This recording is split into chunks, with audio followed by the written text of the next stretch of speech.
Alle julle raai wat. Dis tyd vir nuus in 'n nutshell. Met Friskie Mariski. As per request beloof ek gaan rustig raak en in die kamera kyk. Wat 'n mur is die kamera? Alle grappies op 'n stokkie.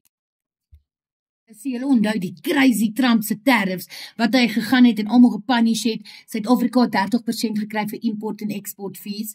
Ek noem dit import en export fees, want dit hang af van watse kant of jy kyk, okay? Maar anyways, Lesotho het 50% gekry en China het hoeveel nou weer oor die 100. Anyways, julle, toe is daar 'n massive outcry. Die rand het amper getuimel. I mean, we are still seeing the effects. Gaan kyk my vorige video, dan sal julle sien ek het dit in detail bespreek. So, onthou, het China se tariffs van 104 tot 125 opgegaan, omdat hulle hardkoppig was. Anyways, dit het op 'n stadium gevoel of ons in 'n global trade war in sou gaan.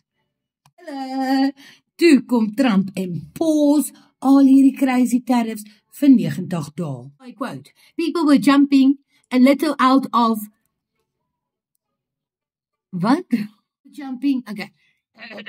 Okay, so Trump het gesê, people were jumping a little out of line.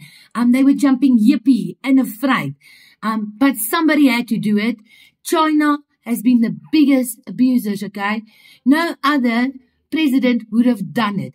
They wouldn't have done it. Wat waar is julle? Kom ons wees eerlik, as er nou een president is wat die balls het om almal aan te vat, is dit Trump. Gaan verder aan om te sê what was happening with the USA in trade. Not only China, but China was the biggest abuser in the industry. And dan sê hy, somebody had to do it. Okay, Trump, you did it, bro. Okay. I say, somebody had to do it because it was nuts. It was unsustainable. Last year, China made $1 trillion of trade with America. It's not right. Okay? En dan het hy gesê dat hy basically dit teruggemaak het. Lyk het vir my. Wees julle, lyk vir my asof daar nie 'n bom gaan ontplof nie, of nog nie. Maar het dit 'n impak op ons marke gehad? Ja, dit het selfs 'n impak op die rand gehad. Hierdie is obviously 'n developing story en sê vir my, wat dink julle hiervan? Ek persoonlik dink dat Trump aan bewin in Amerika gaan 'n baie interessante 2025 wees. Ek bedoel, ons is nou eers in April en kyk wat het die man in nie soos 4 maande gedoen.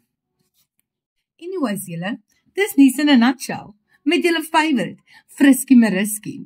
Like, share, comment, vertel jou tannie. Okay, want die is bietjie Afrikaanse nuus op 'n alternatiewe manier. En as jy van boring nuus hou, daar's baie kanale vir jou. Tadaa!